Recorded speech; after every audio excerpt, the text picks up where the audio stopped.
Hello guys. सो हम लोग chemistry में हेलो अल्किन लेसन देख रहे हैं जिसमें हम लोग SN1 और SN2 मैकेनिज्म की स्टडी कर रहे हैं। गाइस हम लोगों ने SN1 और SN2 मैकेनिज्म के लिए लगने वाले कुछ इंपॉर्टेंट टर्म्स डिस्कस करना स्टार्ट कर दिया। तो पिछले लेक्चर में हम लोगों ने कुछ 9-10 टर्म डिस्कस किए। आज हम लोग बचे हुए टर्म डिस्कस कर लेंगे और उसके बाद हम लोग फिर SN1 SN2 मैकेनिज्म की तरफ मुड़ेंगे। ठीक है गाइस। तो गाइस नेक्स्ट टर्म है हमारी कार्बोकैटायन, या तो फिर कोई कोई उसको कार्बोनाइन बोलता है। अभी हम लोग देखते हैं कि ये कार्बोकैटायन या कार्बोनाइन क्या होता है।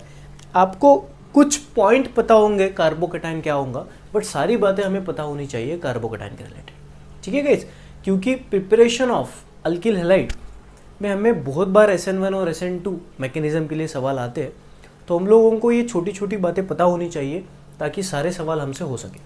तो चलिए हम लोग देखते हैं गाइस क्या होता है कार्बोकैटायन। देखिए सबसे पहली बात तो हमें पता है, ये बात पता है कि आयंस क्या होते हैं।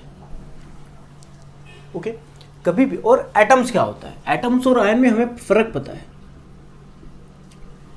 अगर मान लो आपके पास कोई एक एलिमेंट का एटम है, चाहे हाइड्रोजन का हो, चाहे ऑक्सीजन, चाहे कार्बन, पीरियोडिक टेबल में का कोई भी अगर मान लो आपके पास एटम है, और अगर उस एटम के ऊपर पॉजिटिव या तो निगेटिव चार्ज आता है तो उसको हम लोग एटम नहीं बोलते, हम लोग उसको आयन बोल देते हैं। ये बात हमें पता है। अभी गाइस अगर मान लो आपके पास कार्बन है और उसके ऊपर पॉजिटिव चार्ज है, और ये दूसरा आपके पास कार्बन का एटम है और उसके ऊपर नेगेटिव चार्ज है, तो इनके ऊपर चार्ज है इसलिए हम लोग बोल देंगे कि ये दोनों के दोनों आयंस है। एटम नहीं बोलेंगे हम लोग, ये दोनों के दोनों आयंस बोल देंगे। बट गाइस अगर आपके पास केमिस्ट्री में बहुत सारे आयंस है, बट अगर उसमें आपके पास कार्बन के ऊपर पॉजिटिव चार्ज होता है, मतलब इस तरह का अगर आयन होता है, कार्बन के ऊपर पॉजिटिव चार्ज या तो फिर कार्बन के ऊपर नेगेटिव चार्ज, तो इन आयंस को हम लोग नाम देते हैं, इसको हम लोग बोलते हैं। देखो हम सबको एक बात पता है कि किसी भी एटम के ऊपर अगर पॉजिटिव चार्ज रहता है तो हम लोग उसको आसान भाषा में कैटायन बोलते हैं। ये बात तो सभी को पता है। अगर किसी एटम के ऊपर नेगेटिव चार्ज होता है तो उसको हम लोग अनायन बोलते हैं। ठीक है, तो आयंस के हम लोग इस तरह से दो नाम देते हैं, कैटायन और अनायन।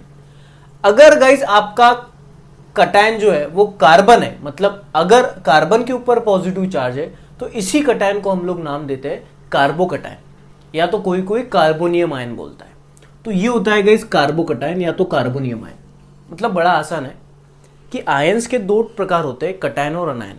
अगर आपका कैटायन कार्बन होगा तो इस कैटायन को हम लोग नाम देते हैं कार्बोकैटायन। अगर आपका अनायन कार्बन होगा तो इसको हम लोग बोलते हैं कार्बन आयन। सो इस तरह से हम लोगों को दो सीखना है कि कार्बोकैटायन और कार्बन आयन, और इनके छोटे मोटे इनके रिलेटेड बातें सीखना है। ठीक है, तो चलिए, सो इसलिए हम लोगों ने सबसे पहला उठा दिया कार्बोकैटायन, जिसको कोई कोई कार्बोनियम आयन भी बोलता है। तो सबसे पहला पॉइंट बड़ा आसान कि अगर कार्बन के ऊपर पॉजिटिव चार्ज आता है तो उस पॉजिटिवली चार्ज कार्बन को ही हम लोग कार्बोकैटायन बोलते हैं। First point, so the ion in which positive charge is carried by carbon is called as carbonium ion. Second point, अभी ये जो आपका कार्बोनियन आयन होता है ये जनरेट कैसे होता है वो देखते हैं, और उसके रिलेटेड फिर कुछ पॉइंट हमारे क्लियर हो जाएंगे। चलिए हम लोग देखते हैं। मान लो गाइस मेरे पास एक कंपाउंड है CH3 बॉन्ड Cl, मान लो ये मिथाइल क्लोराइड है, मिथाइल क्लोराइड है जिसमें ये जो ग्रुप है ये अल्काइल ग्रुप है, आपको पता है, और ये जो है ये हैलाइड है। ठीक है ना। अभी हम लोग क्या करते हैं, इसका स्ट्रक्चर निकालते हैं।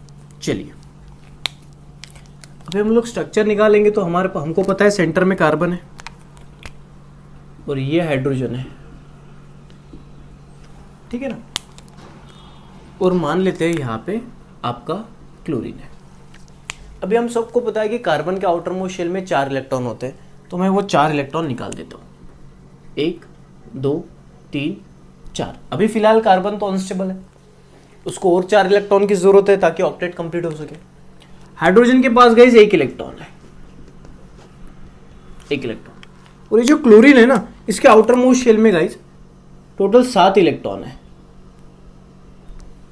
ठीक है, तो ये लोग क्या करते हैं, सारे लोग डिसाइड कर लेते कि हम लोग एक में के साथ शेयरिंग करेंगे ताकि हम लोग स्टेबल बन सकेंगे, और ये आपका शेयरिंग हो जाता है।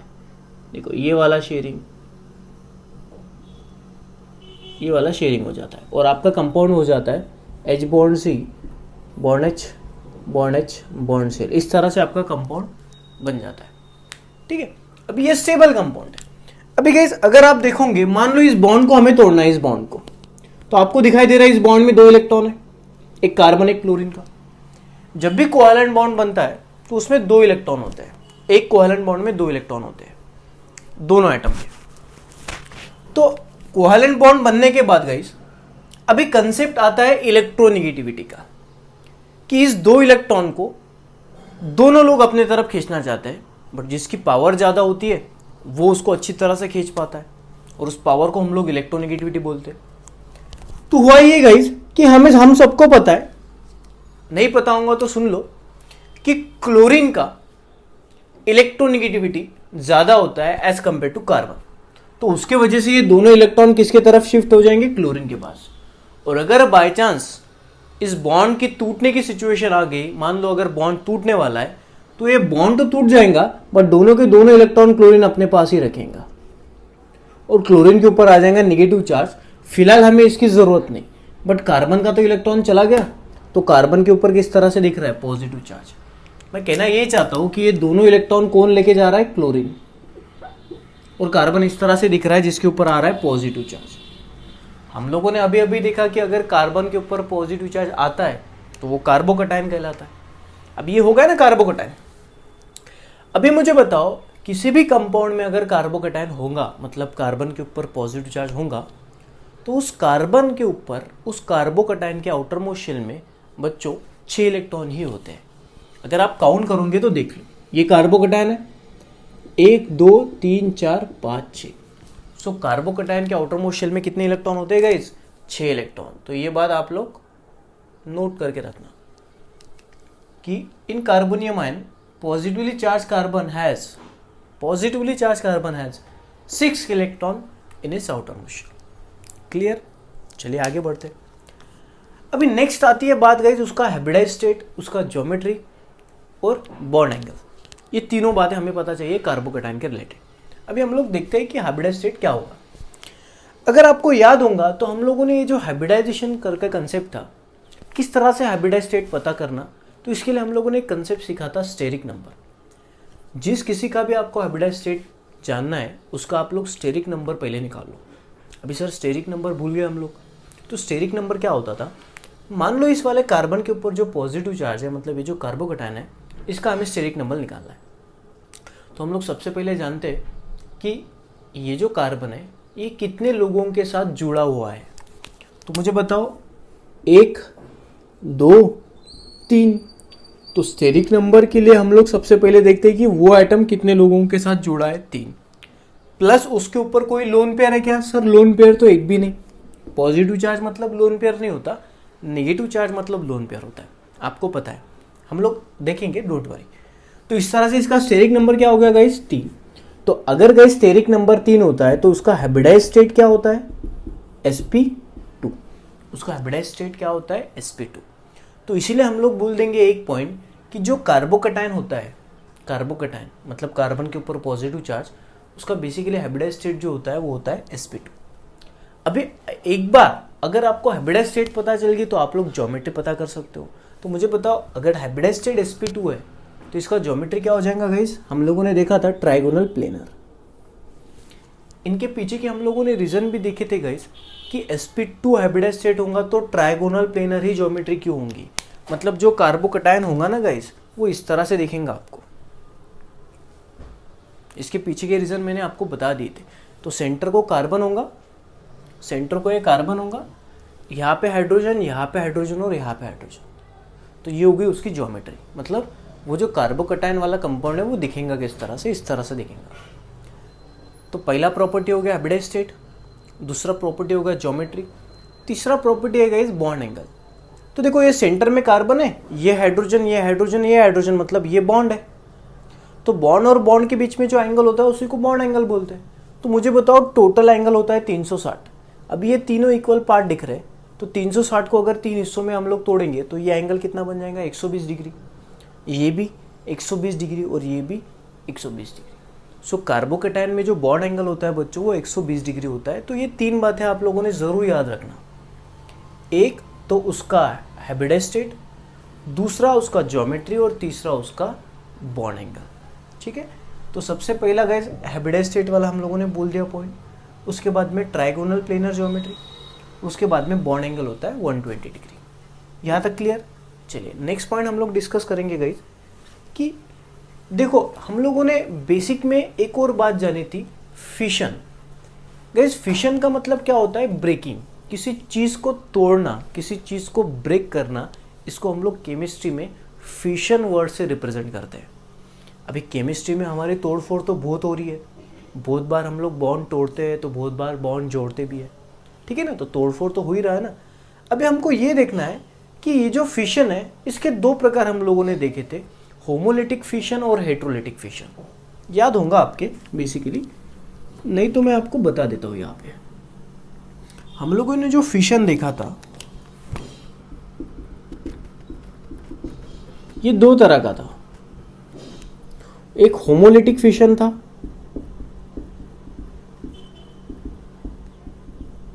और एक हेट्रोलिटिक फिशन था।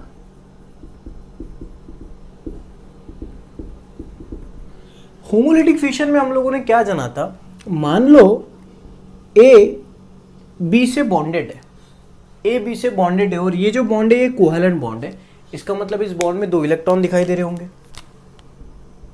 अब हमें पता है कि अगर बॉन्ड टूटता है तो दो पॉसिबिलिटी होती है, या तो दोनों एटम अपने अपने इलेक्ट्रॉन लेके जाएंगे, या तो दो में से कोई एक ये दो इलेक्ट्रॉन लेके जाएगा। इसके अलावा तो कोई दूसरी तीसरी पॉसिबिलिटी नहीं है। अगर इन दोनों का पावर सेम होगा, इन दोनों का पावर सेम होगा तो अपने अपने इलेक्ट्रॉन ये लोग लेके जाएंगे। बट अगर इन दोनों का पावर में डिफरेंस होगा, मतलब किसी एक की इलेक्ट्रोनेगेटिविटी ज्यादा होंगी, तो वो ये दोनों इलेक्ट्रॉन लेके जाएंगा। तो हम लोग मानते हैं कि भाई ये बॉन्ड तो ब्रेक हुआ, अगर बॉन्ड ब्रेक हो रहा है तो उसको हम लोग फिशन बोलेंगे। बट ये इस कदर ब्रेक हो रहा है कि इसने अपना इलेक्ट्रॉन इसने लिया और अपना इलेक्ट्रॉन इसने लिया, मतलब ये जो इलेक्ट्रॉन है ये सेम डिस्ट्रीब्यूट हुए। और सेम के लिए वर्ड इस्तेमाल होता है गाइस होमो, होमो का मतलब होता है सेम। इसलिए हम लोग इस तरह के ब्रेकिंग को, इस तरह के फिशन को बोलते हैं होमोलिटिक फिशन। मतलब होमोलिटिक फिशन में ये इलेक्ट्रॉन इक्वली डिस्ट्रीब्यूट होते हैं, अपने अपने लोग अपने अपने इलेक्ट्रॉन लेके जाते हैं। बट हेट्रो का मतलब होता है गाइस डिफरेंट। जैसे होमो का मतलब सेम होता है तो हेट्रो का मतलब डिफरेंट होता है। यहां पे क्या हो जाएगा, मान लो ये बॉन्डेड बी और ये दो इलेक्ट्रॉन है, अगर ये दो इलेक्ट्रॉन दोनों में से कोई एक ही लेके जा रहा है, मान लो ये लेके जा रहा है, तो इसके ऊपर नेगेटिव चार्ज आएगा और इसके ऊपर पॉजिटिव चार्ज आएगा। इस वाले केस में अगर अपने अपने इलेक्ट्रॉन अपने अपने लोग लेके जा रहे हैं तो कोई चार्ज डेवलप नहीं होगा बच्चों। ये बॉन्ड ब्रेक होने के बाद कोई चार्ज नहीं, अगर होमोलिटिक फिशन होगा तो कोई चार्ज डेवलप नहीं होगा। इनको हम लोग फ्री रेडिकल बोलते हैं। चार्ज तो तब डेवलप होता है जब हमारे पास या तो इलेक्ट्रॉन चला जाता है हमारे पास से, या तो हमारे पास किसी और का इलेक्ट्रॉन आ जाता है, तब चार्जेस डेवलप होते हैं। यहाँ तो ऐसा कुछ हुआ नहीं, बट यहाँ तो हो रहा है। देखो किसी ने तो भी इलेक्ट्रॉन लेके गए और किसी के तो भी इलेक्ट्रॉन गए, तो इसके वजह से मतलब हेट्रोलिटिक फिशन के वजह से पॉजिटिव और नेगेटिव चार्ज डेवलप हो रहा है गाइस। मतलब ये जो कटायन और अनायन होते हैं ये होमोलिटिक फिशन की वजह से होते हैं या हेट्रोलिटिक फिशन के, हेट्रोलिटिक फिशन की वजह से। तो इसलिए हम लोग बोलते हैं कि आपका जो कार्बोकटायन है, जो कि कटायन है एक, वो होमोलिटिक फिशन से होगा या हेट्रोलिटिक फिशन से, हेट्रोलिटिक फिशन से। तो ये वाला पॉइंट है कि it is form by the heterolytic fission of covalent bond. Covalent bond का हेट्रोलिटिक फिशन होता है। नेक्स्ट, अभी गाइस हमको सबको पता है कि जिसके ऊपर पॉजिटिव चार्ज होता है वो इलेक्ट्रोफाइल होता है और जिसके ऊपर नेगेटिव चार्ज होता है वो न्यूक्लियोफाइल होता है। ये तो हम लोगों ने बेसिक में ही पढ़ा है ना गाइस। इलेक्ट्रोफाइल, देखो फाइल का मतलब लविंग होता है, इलेक्ट्रो का मतलब इलेक्ट्रॉन।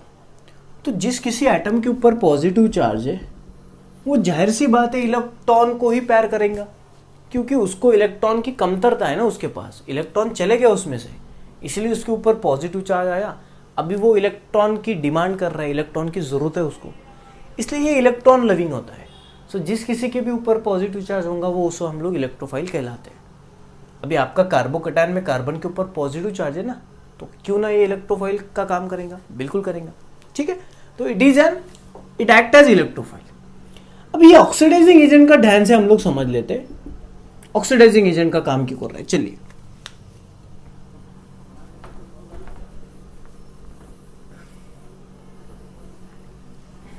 अभी देख लो गाइस, हमको एक बात पता है कि ऑक्सीडेशन मतलब सबको पता है लॉस ऑफ इलेक्ट्रॉन, और ये जो रिडक्शन होता है ये भी सबको पता है क्या होता है, गेन ऑफ इलेक्ट्रॉन।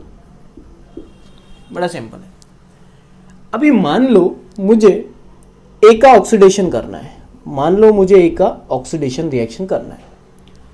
अभी अगर गाइस आपको ए का ऑक्सीडेशन करना है तो हम लोग तब बोलेंगे ए का ऑक्सीडेशन हुआ जब ए ने इलेक्ट्रॉन को लूज किया, क्योंकि ऑक्सीडेशन का मतलब लॉस ऑफ इलेक्ट्रॉन। तो इसका मतलब ए को क्या करना पड़ेगा, इलेक्ट्रॉन को लूज करना पड़ेगा, ए को इलेक्ट्रॉन को लूज करना पड़ेगा। अभी मुझे बताओ गाइस, खुद ब खुद ए इलेक्ट्रॉन लूज थोड़ी करेगा, ए तब इलेक्ट्रॉन लूज करेगा जब बेसिकली या तो फिर दूसरी भाषा में हम लोग बोलते हैं कि ए को इलेक्ट्रॉन लूज करना है, और ए जब इलेक्ट्रॉन लूज करेगा तब ए का ऑक्सीडेशन होगा। ये बात क्लियर। अभी ए को इलेक्ट्रॉन लूज करने में जो मदद करता है वो होता है ऑक्सीडाइजिंग एजेंट। ए को इलेक्ट्रॉन को लूज करने में जो मदद करता है बच्चों वो होता है ऑक्सीडाइजिंग एजेंट। क्यों? क्योंकि ए का ऑक्सीडेशन होने के लिए किसने मदद की, बी ने। तो बी क्या हो गया, ऑक्सीडाइजिंग एजेंट। तो ये हो गया ऑक्सीडाइजिंग एजेंट। अभी देखो ऑक्सीडाइजिंग एजेंट का काम क्या होता है बच्चों, ये जो ए इलेक्ट्रॉन लूज करने वाला है ये मदद कर रहा है। अभी किस तरह से ये मदद कर रहा है ये हम लोग जानते हैं। गाइस ये क्या करता है, इसने जो इलेक्ट्रॉन लूज किया है ना वो इलेक्ट्रॉन ये गेन कर लेता है। क्योंकि मान लो गाइस अगर मुझे रास्ते के ऊपर पैसा बांटना है तो भाई मैं पैसा तब बांटूंगा जब लेने वाले होंगे, अगर कोई लेने वाले होंगे नहीं तो मैं पैसा कैसे बांटूंगा। उसी तरह ए को इलेक्ट्रॉन लूज करना है, भाई अगर लेने वाला होगा तो ही एक इलेक्ट्रॉन लूज करेगा ना ए, अगर लेने वाला ही नहीं रहा तो मैं ये कहना चाहता हूँ कि ऑक्सीडाइजिंग एजेंट जो होते हैं वो इलेक्ट्रॉन लेने वाले होते हैं, और इलेक्ट्रॉन वही लेगा जिसको इलेक्ट्रॉन की भूख है। मतलब रास्ते के ऊपर पैसा लेने में वही लोग लाइन में लगेंगे जो गरीब है बेचारे। तो हमें पता है कि अगर बी इलेक्ट्रॉन ले रहा है तो बी क्या है, गरीब है इलेक्ट्रॉन के मामले में, मतलब बी में इलेक्ट्रॉन की कमतरता है।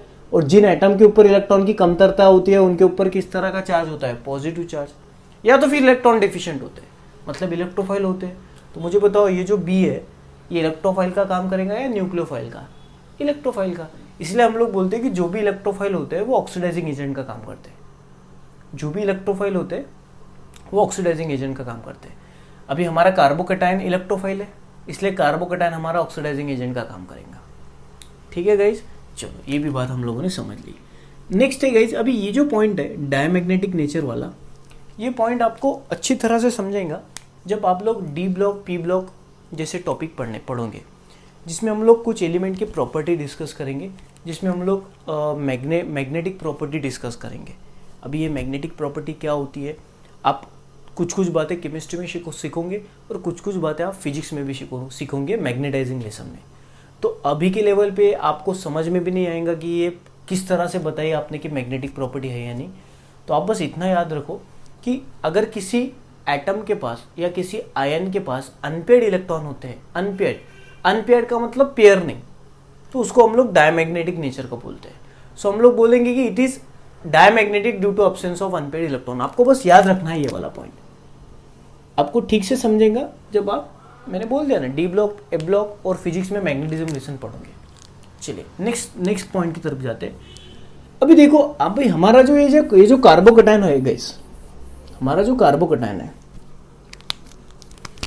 ये जो कार्बन के ऊपर पॉजिटिव चार्ज है, अभी देखो ये तो अनस्टेबल है, ये बात तो बड़ा सिंपल है, कोई भी बोल देगा कि ये अनस्टेबल है। क्यों? क्योंकि सर इसके ऊपर पॉजिटिव चार्ज है। अभी ये अनस्टेबल पॉजिटिव चार्ज के कारण है। अभी हम लोग जितना ये पॉजिटिव चार्ज कम करेंगे उतना ये स्टेबल बनेगा। अभी पॉजिटिव चार्ज किस तरह से होता है, देखो अगर आप इलेक्ट्रॉन निकालते जाओगे तो इसके ऊपर पॉजिटिव चार्ज बढ़ता जाएगा, बट अगर आप इलेक्ट्रॉन देते जाओगे तो पॉजिटिव चार्ज कम होगा। तो हमें पॉजिटिव चार्ज बढ़ाना है या कम करना है? कम करना है, क्योंकि उसको स्टेबल करना है। तो गाइस इसको, अभी ये तो कार्बन है, अभी ये जो कार्बन है ये कनेक्टेड होगा बहुत सारे लोगों को। अगर ये कार्बन ऐसे लोगों को कनेक्टेड है जो इलेक्ट्रॉन देने वाले हैं, केमिस्ट्री में दो तरह के ग्रुप होते हैं, दो तरह के एटम और ग्रुप ऑफ एटम होते हैं। कुछ ग्रुप इलेक्ट्रॉन डोनेटिंग नेचर के होते हैं तो कुछ group electron accepting nature, withdrawing nature के होते हैं। तो अगर इस कार्बन के ऊपर पॉजिटिव चार्ज है तो गाइस इसका स्टेबिलिटी वो लोग बढ़ाएंगे जो इलेक्ट्रॉन डोनेटिंग नेचर के हैं, क्योंकि ये गरीब है, इसको हम लोगों को इलेक्ट्रॉन देना पड़ेगा तब जाके ये स्टेबल बनेगा। तो कार्बोकैटायन को किस तरह के लोग पसंद है? जो इलेक्ट्रॉन डोनेटिंग नेचर के। तो हम लोग ये पॉइंट बोलते हैं कि इलेक्ट्रॉन डोनेटिंग एटम या तो group of atom stability increase करने में काम करते हैं, तो हम लोग इसके ऊपर एक एग्जांपल देखेंगे। मान लो हमारे पास 4 तरह के कार्बोकैटायन है, CH3,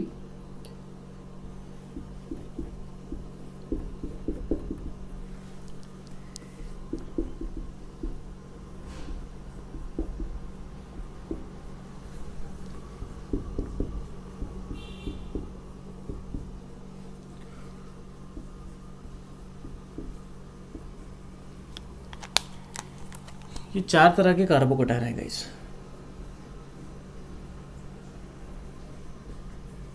जिसके ऊपर पॉजिटिव चार्ज है।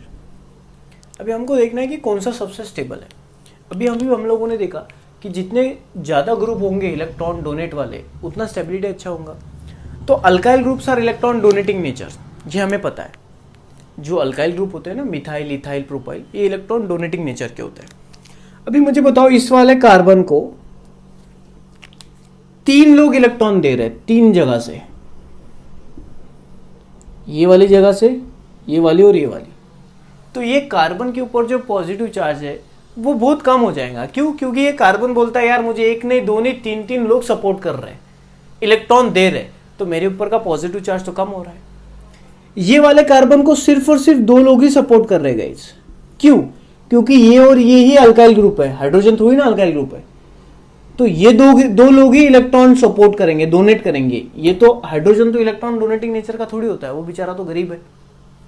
तो इस वाले पॉजिटिवली चार्ज कार्बन को 2 लोगों का ही सपोर्ट है, और इस वाले कार्बन को अगर आप देखोगे तो 1 आदमी का ही सपोर्ट है। ये तो हाइड्रोजन है, ये तो हम लोग कंसिडर नहीं करेंगे, एक ही आदमी सपोर्ट कर रहा है। और इस वाले कार्बन की अगर आप बात करेंगे तो इसको एक भी आदमी सपोर्ट नहीं कर रहा है। तो मुझे बताओ सबसे अनस्टेबल कौन होगा, सबसे टेंशन में कौन होगा? ये। उससे कम टेंशन इसको होगा, उससे भी कम टेंशन इसको होगा, और सबसे कम टेंशन इसको होगा। ये तो बहुत रिलैक्स होगा। तो अगर स्टेबिलिटी ऑर्डर हम लोग देखेंगे कौन सबसे अच्छा स्टेबल है, तो टर्शियरी सबसे अच्छा स्टेबल है। उससे थोड़ा कम स्टेबल सेकेंडरी है, उससे कम प्राइमरी, और सबसे कम ये CH3 पॉजिटिव। आपको पता है ना सेकेंडरी प्राइमरी क्यों नाम दे रहा हूं। तो स्टेबिलिटी ऑर्डर देखेंगे हम लोग तो टर्शियरी सबसे स्टेबल है, ठीक है, और सबसे CH3। मतलब CH3 इतना परेशान है कि कब भाई ये टेंशन मिटता है। तो ये स्टेबिलिटी ऑर्डर हो गई। तो अगर गाइस मुझे रिएक्टिविटी ऑर्डर जानना है तो रिएक्टिविटी ऑर्डर क्या हो जाएंगी? मुझे बताओ, सबसे अनस्टेबल जो होगा वही फटाक से जंप करना चाहेगा ना रिएक्शन में। तो सबसे अनस्टेबल कौन है? ये। तो सबसे पहले इन चारों में से नंबर कौन लगाएगा रिएक्शन में? ये। जो ज्यादा भूखा होता है वही सबसे पहले राशन की तरफ दौड़ेगा। बात समझ में आ रही है? तो सबसे गरीब तो ये हो गया, सबसे अनस्टेबल ये, तो यही सबसे पहले रिएक्शन में छलांग लगाएगा। तो रिएक्टिविटी सबसे ज्यादा इसकी होगी, ये फटाक से रिएक्ट करेगा। तो इसलिए रिएक्टिविटी ऑर्डर इसका उल्टा है, ठीक है गाइस। तो ये सारी बातें थी गाइस कार्बोकैटायन के बारे में। अभी सेम बातें कार्बनायन के बारे में थोड़ा उल्टा है, कुछ सेम है, कुछ उल्टा है। कुछ नहीं, अभी क्या क्या सेम है क्या क्या उल्टा है हम लोग फटाक से एक बार क्विकली रिवाइज कर लेंगे। तो ये गाइस कार्बोकैटायन की बातें सारे आप लोगों ने लिख लेना। अभी हम लोग डिस्कस करेंगे कार्बनायन।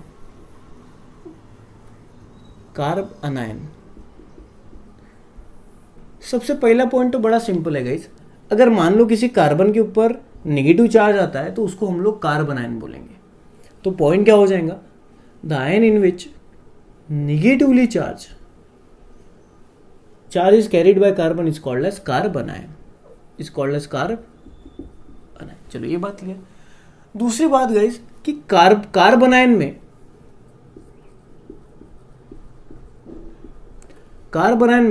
जो निगेटिवली चार्ज कार्बन होगा, उसमें कितने इलेक्ट्रॉन होंगे? चलिए आइए हम लोग देखते हैं इस बात को। देखो ज्यादा डिफिकल्ट नहीं है, हम लोग इसको समझते हैं। मान लो आपका मीथेन है, ठीक है, अभी सबको पता है कि ये जो बॉन्ड दिखाई दे रहा है आपको, इसमें दो दो इलेक्ट्रॉन है, एक कार्बन का, एक हाइड्रोजन का, कार्बन का हाइड्रोजन का, कार्बन का हाइड्रोजन का, कार्बन का हाइड्रोजन का। अभी मान लो बॉन्ड ब्रेक करने की बारी आई और हमें ये बॉन्ड ब्रेक करना है, तो हम सबको पता है कि कार्बन की पावर ज्यादा है, तो कार्बन दोनों इलेक्ट्रॉन अपनी तरफ खींच लेंगे। अभी हुआ ये कि ये बॉन्ड तो ब्रेक हो गया, बट दोनों इलेक्ट्रॉन कार्बन ने अपने तरफ ले लिए, तो कार्बन के ऊपर आ गया नेगेटिव और इसके ऊपर आ गया पॉजिटिव, इसको हमें कुछ लेना देना नहीं। अभी कार्बन के ऊपर कौन सा चार्ज है, नेगेटिव, तो ये क्या हो गया, कार्बन आयन। तो कार्बन आयन के आउटर मोस्ट शेल में कितने इलेक्ट्रॉन होते हैं, 2 2 4 5 6 7 8, कितने होते हैं, 8 इलेक्ट्रॉन। इसलिए हम लोग यहाँ 6 की जगह क्या कर देंगे, 8। अब बस कार्बोकटायन की जगह कार्बन आयन लिखते जाना, और जो मैं चेंजेस कर रहा हूं वो चेंजेस करना है। क्लियर। चलो नेक्स्ट पॉइंट गाइस, हम लोग बोलते हैं कि हाइब्रिडाइज्ड स्टेट, ज्योमेट्री और बॉन्ड एंगल।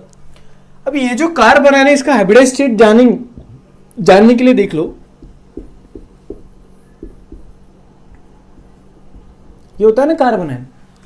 तो हाइब्रिडाइज्ड स्टेट जानने के लिए हम लोग स्टेरिक नंबर निकालते हैं। स्टेरिक नंबर देखो क्या है, तो ये कितने लोगों को अटैच है, 1 2 3, प्लस देखो इसके पास एक लोन पेयर है, नेगेटिव चार्ज मतलब लोन पेयर होती है ना, तो इसका स्टेरिक नंबर हो गया 4। तो मुझे बताओ इसका हाइब्रिडाइज्ड स्टेट कितना होगा, sp3। Guys this is very important, ये जो हाइब्रिडाइज्ड स्टेट हम लोग लिख रहे हैं ना कार्बोकटायन और कार्बन आयन का, this is very important. So hybridised state अगर गाइस sp3 होता है तो इसका ज्योमेट्री क्या होगा, टेट्राहाइड्रल। ज्योमेट्री क्या हो जाएगा, टेट्राहाइड्रल। मतलब गाइस ये जो आपका कार्बन आयन है, ये कुछ इस तरह से दिखेगा, ये कुछ इस तरह से दिखाएगा, टेट्राहाइड्रल। ठीक है, बट देखो ज्योमेट्री और शेप में क्या फर्क है, हम लोगों ने सीखा था। देखो ये ज्योमेट्री मतलब सेंटर में कार्बन, हाइड्रोजन हाइड्रोजन हाइड्रोजन, और ये लोन पेयर। बट हम लोगों ने देखा था कि सर लोन पेयर तो एक्चुअली दिखने में तो दिखेगा ही नहीं ना, क्योंकि लोन पेयर तो कार्बन के सर के ऊपर है। तो लोन पेयर को अगर हटाएंगे तो ये कुछ इस तरह से दिख रहा है, तो इसको हम लोग बोलते थे ट्रायंगुलर पिरामिड। एक पिरामिड है, ट्रायंगल पिरामिड, ट्रायंगुलर पिरामिड है। तो गाइस कार्बन आयन का शेप जो होगा वो ट्रायंगुलर पिरामिड होगा, ज्योमेट्री होंगी टेट्राहाइड्रल। और इनके सारे के अगर हम लोग बॉन्ड एंगल देखेंगे तो इसका बॉन्ड एंगल होता है 160 डिग्री 28 मिनट। तो ये तीन चीजें कार्बन आयन के बारे में आप लोगों ने ध्यान रखना कि ज्योमेट्री क्या है, हाइब्रिडाइज्ड स्टेट क्या है, sp3। इसका ज्योमेट्री क्या हो जाएगा, tetrahedral, but shape triangular pyramidal, वो चेंज कर देना। और बॉन्ड एंगल क्या हो जाएगा गाइस, 107 डिग्री 28 मिनट। अभी ये मैं कार्बोनियम आयन हटा दूंगा, कार्बन आयन डाल दूंगा, वो चीज आप लोगों ने कर लेना। तो जो भी निगेटिवली चार्ज कार्बन होता है उसका गाइस हाइब्रिडाइज्ड स्टेट होता है sp3 अल्काइल ग्रुप में, ज्योमेट्री होता है टेट्राहाइड्रल और शेप होता है पिरामिडल, ये चेंज कर देना आपने। और बॉन्ड एंगल होता है 160 डिग्री 28 मिनट। ठीक है, दूसरी बात गाइस, ये इसके ऊपर कार्बन के ऊपर नेगेटिव चार्ज आ गया, तो ये भी तो हेट्रोलिटिक फिशन से जनरेट होगा। अगर होमोलिटिक फिशन होगा तो फिर तो फ्री रेडिकल जनरेट होंगे। तो कार्बन आयन भी गाइस हेट्रोलिटिक फिशन से ही होता है। ठीक है, नेक्स्ट कार्बन के ऊपर नेगेटिव चार्ज है, तो ये इलेक्ट्रोफाइल होगा या न्यूक्लियोफाइल, तो हम लोग इसको मिटा के क्या बोल देंगे, न्यूक्लियोफाइल। इलेक्ट्रोफाइल ऑक्सीडाइजिंग एजेंट का काम करते हैं गाइस, तो न्यूक्लियोफाइल जो होते हैं वो रिड्यूसिंग एजेंट का काम करते हैं। कैसे रिड्यूसिंग एजेंट का, चलिए आइए हम लोग समझते हैं। अभी रिडक्शन का मतलब क्या होता है गाइस, गेन ऑफ इलेक्ट्रॉन, ये हम लोगों ने देख लिया।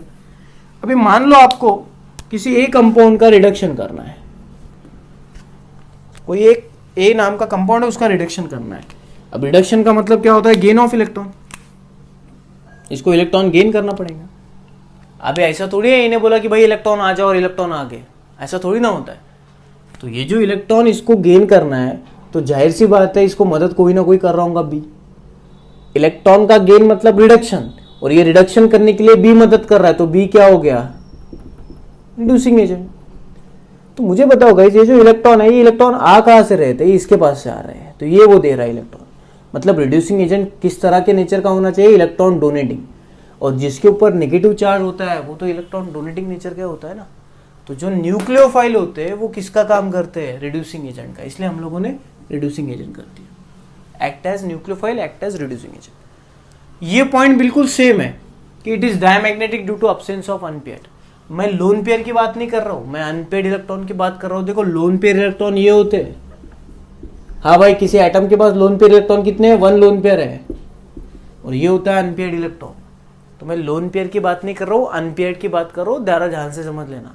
तो आप बोलोगे सर इसके पास तो है, लोन पेयर, लोन पेयर नहीं, unpaired. So it is diamagnetic. क्यों? क्योंकि उसके पास अनपेयर्ड इलेक्ट्रॉन है ही नहीं। जिनके पास अनपेयर्ड इलेक्ट्रॉन नहीं होते वो सारे के सारे डायमैग्नेटिक नेचर शो करते हैं। ये अब तक के लिए तो भी एटलीस्ट याद रखना। चलिए नेक्स्ट पॉइंट गाइज, अभी मुझे बताओ मेरे ऊपर नेगेटिव चार्ज है, मेरे ऊपर नेगेटिव चार्ज है, मतलब तो मैं स्टेबल हूं या अनस्टेबल हूं? सर मैं तो अनस्टेबल हूं। क्यों? क्योंकि नेगेटिव चार्ज है। अब ये नेगेटिव चार्ज जितना बढ़ेगा उतना मैं अनस्टेबल होते जाऊंगा। तो अभी मेरा काम क्या है? इस नेगेटिव चार्ज को घटाना। और नेगेटिव चार्ज घटेगा तब जब हमारे पास से इलेक्ट्रॉन खत्म होंगे, क्योंकि ये नेगेटिव चार्ज इलेक्ट्रॉन के वजह से हुआ आया हुआ है।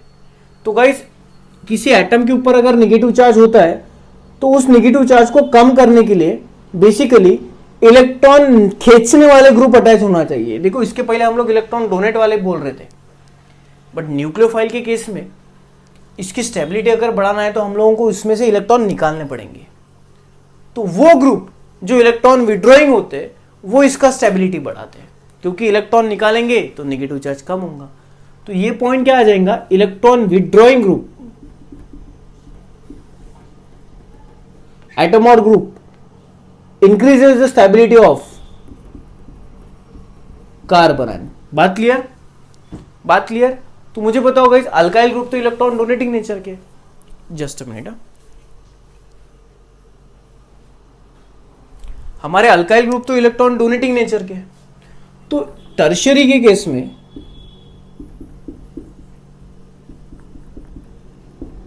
सेकेंडरी के केस में,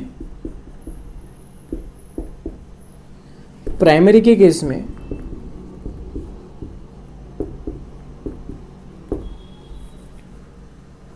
और इस वाले केस में, मिथाइल के केस में सबसे स्टेबल कौन होगा? तो देखो गाइस, ये अल्काइल ग्रुप जो है ये इलेक्ट्रॉन खींचने वाले नहीं है, ये तो इलेक्ट्रॉन देने वाला है, क्योंकि अभी अभी हम लोगों ने बोला।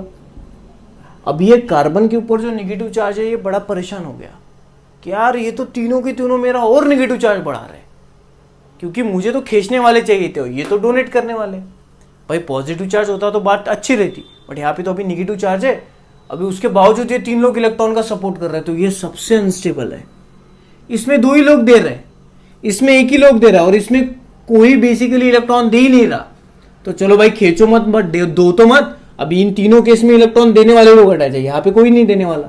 तो सबसे रिलैक्स ये होता है, क्योंकि इसको कोई इलेक्ट्रॉन देने वाला नहीं है, और हमें इलेक्ट्रॉन देने वाले चाहिए नहीं। क्यों? क्योंकि कार्बन के ऊपर नेगेटिव चार्ज है। इलेक्ट्रॉन देने वाला होगा तो और नेगेटिव चार्ज बढ़ जाएगा। तो हमें तो बेसिकली इलेक्ट्रॉन खींचने वाले चाहिए, बट एटलीस्ट खींचने वाले नहीं आएंगे तो देने वाले तो मत आओ। तो ये सबसे स्टेबल है, इसलिए स्टेबिलिटी ऑर्डर क्या हो जाएगा?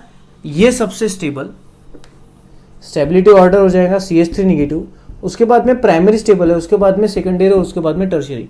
मतलब सबसे ज्यादा स्टेबल ये है, और सबसे अनस्टेबल कौन है गाइस? टर्शियरी। तो अगर रिएक्टिविटी ऑर्डर की बात करूं तो जो सबसे परेशान है वो फटाक से रिएक्शन में पार्टिसिपेट करता है। तो सबसे परेशान कौन है? टर्शियरी, कार्बन आयन के केस में। तो रिएक्टिविटी ऑर्डर क्या हो जाएंगे? Tertiary carbon ion, secondary, primary, और उसके बाद नंबर लगेगा CH। ये तो रिलैक्स है, रिएक्शन में बड़ा लेट पार्टिसिपेट करेगा, बट यहाँ पे हम लोग कार्बन आयन की बात कर रहे हैं। अगर कार्बोकैटायन की बात करेंगे तो ये उल्टा हो जाएगा।